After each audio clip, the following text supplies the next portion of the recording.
सभी नौजवानों को मैं तहे दिल से हार्दिक स्वागत अभिनंदन वंदन करता हूँ। हमारे गांव का ये लाल जो अंजनी कुमार यादव ने हिंदवाड़ा में दुश्मनों से लड़ते हुए अपने को वीर गति को प्राप्त किया हो, यहाँ के गांव नहीं, यहाँ का क्षेत्र नहीं, पूरा जिला गौरवान्वित है। जब इस शहीद की मिट्टी आई थी, आप लोगों ने देखा होगा कि कितने जज्बे के साथ ये नौजवानों ने भागीदारी किया था और ये दिखाया था मीडिया के माध्यम से। उस भाजपा के नेता हैं जो मोदी के कानों तक गई होगी कि भारत माता की जय, पाकिस्तान मुर्दाबाद का नारा लगा था। जिस तरह से हमारे नौजवानों ने अपने ग्राउंड पर प्रदर्शित करते हैं इस भारत माँ की रक्षा के लिए, उस तरह से आपके मैं शुभकामना देता हूँ, आपको बधाई देता हूँ कि आने वाला भविष्य आप कहीं न कहीं होंगे और अपनी जिम्मेवारी को निभाएंगे। साथियों, ज्यादा न कहते हुए मैं इसका जरूर कह देना चाहता हूँ कि जिस तरह से हमारे शहीद हुए हैं अंजनी कुमार यादव ने, जिस तरह से आपकी अश्विनी कुमार यादव ने, जिस तरह से आपने यहाँ पे इकट्ठा होकर आए हैं, मैं चाहता हूँ कि जिस दिन इनकी शहादत दिवस होगी उस शहादत दिवस के पूरा जिले को इकट्ठा किया जाएगा, सारे नेताओं को बुलाया जाएगा और आपकी भागीदारी होगी और पूरा एहसास न हो कि मेरा पति नहीं है, लेकिन ये नौजवान, ये क्षेत्र सभी आपके साथ है। आप कभी भी चिंता मत करिएगा, पूरा नौजवान आपके साथ खड़ा होने का काम करेगा। जब भी आपकी जरूरत पड़ेगी कमरे से ही पूरा नौजवान आपके साथ कंधों से कंधा मिलाकर चलने का काम करेगा। ये मैं अपना आश्वासन देता हूँ, विश्वास दिलाता हूँ। ज्यादा न कुछ बोलते हुए मैं अपने वाणी को विराम देना चाहता हूँ कि शहीदों के मजारों पे लगेंगे हर वर्ष मेले, शहीदों के मजारों पर लगेंगे हर मेले, वतन पे मरने वालों की यही बाकी निशा होगी, यही बाकी निशा होगी। जय हिंद, जय भारत। विचार रखते हैं, इससे आगे भी सर्वप्रथम मैं परिवार और भाई अंजनी कुमार मुलायम यादव और समस्त गाँव वासियों की धरती हम लोग का जो स्वर्ग में गया है, इसके लिए हम सबको आप तरह नहीं बोल पाऊँगा, इसलिए हम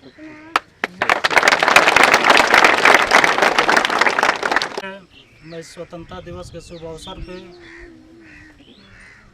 अमर शहीद वीर जवान हम लोग के मार्गदर्शक प्रेरणा स्रोत हम लोग के भाई अश्विनी यादव जी को श्रद्धा सुमन अर्पित करता हूँ और साथ ही साथ शहीद परिवार के स्वास्थ्य की कामना भी करता हूँ।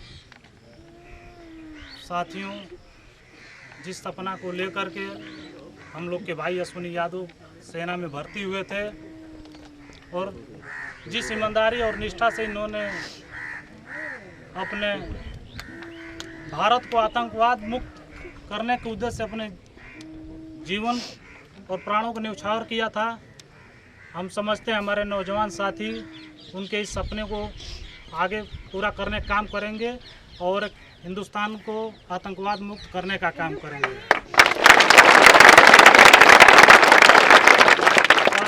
बहुत ज़्यादा कुछ नहीं, आने वाले पुण्यतिथि पे या फिर जैसा देश में महामारी की समस्या चल रही है, जो ही स्थिति सामान्य होगी, मैं इनके मान सम्मान में एक ऐतिहासिक कुश्ती दंगल आयोजित कराने का काम करूंगा।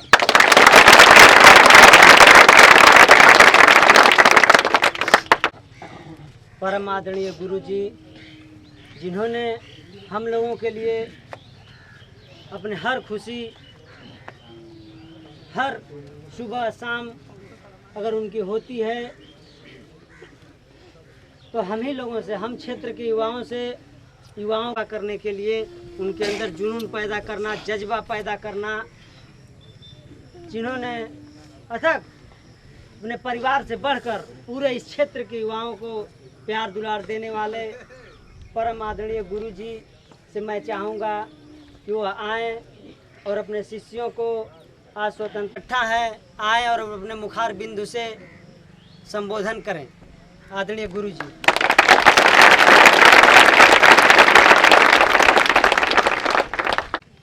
आज 15 दिवस के शुभ अवसर पर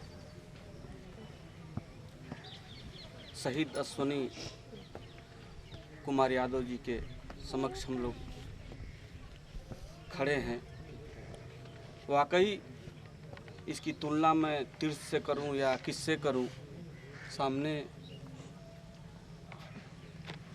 उनकी धर्मपत्नी हैं। सबसे पहले मैं उन सपूतों को याद करूं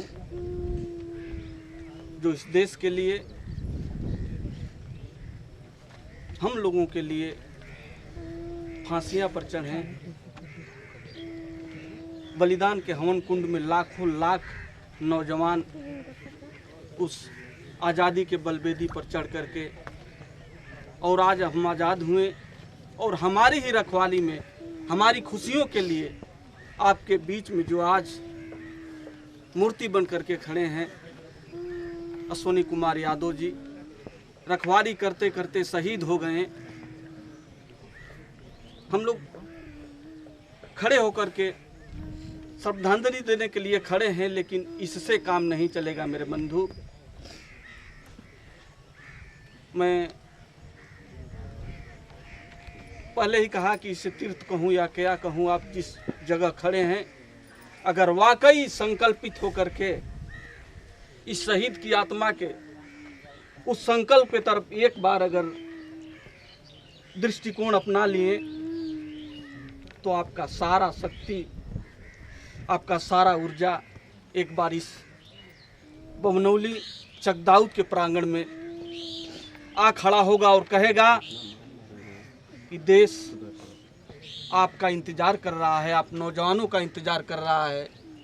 आप खड़े हों और अश्विनी कुमार यादव एक शहीद हुए हैं, आप हजारों हजार की संख्या में पहुंच करके देश की सेवा करें। ये इनकी ललकार है, ये इनकी आत्मा की ललकार है।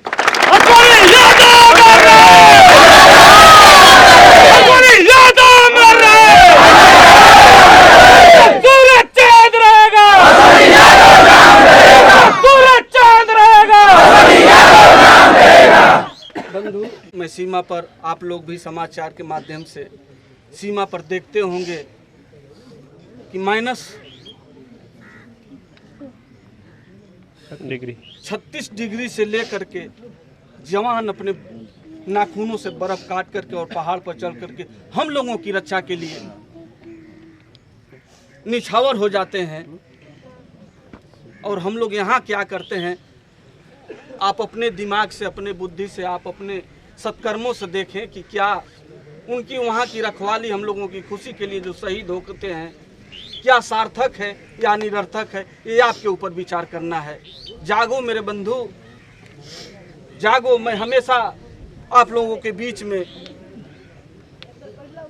बचपन से ही ये जगाते आया हूँ। आपके बीच में फक्र होता है, शिष्य हैं कमलेश यादव जी।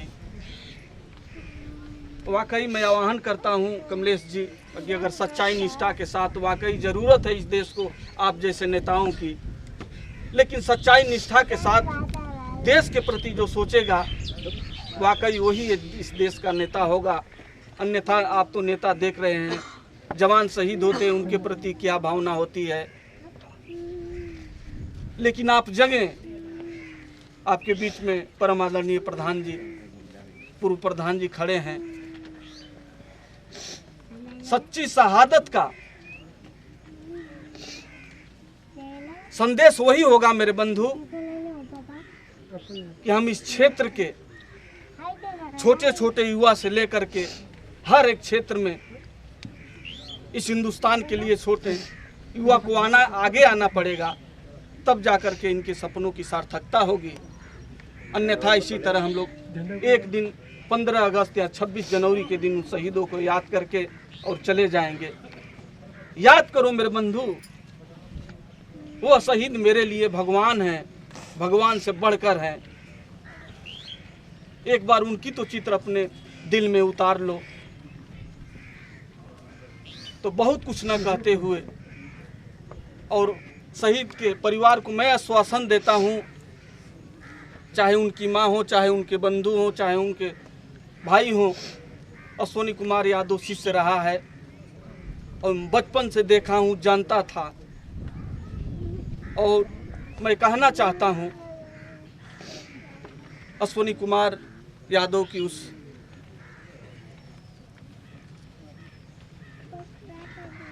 पत्नी जी से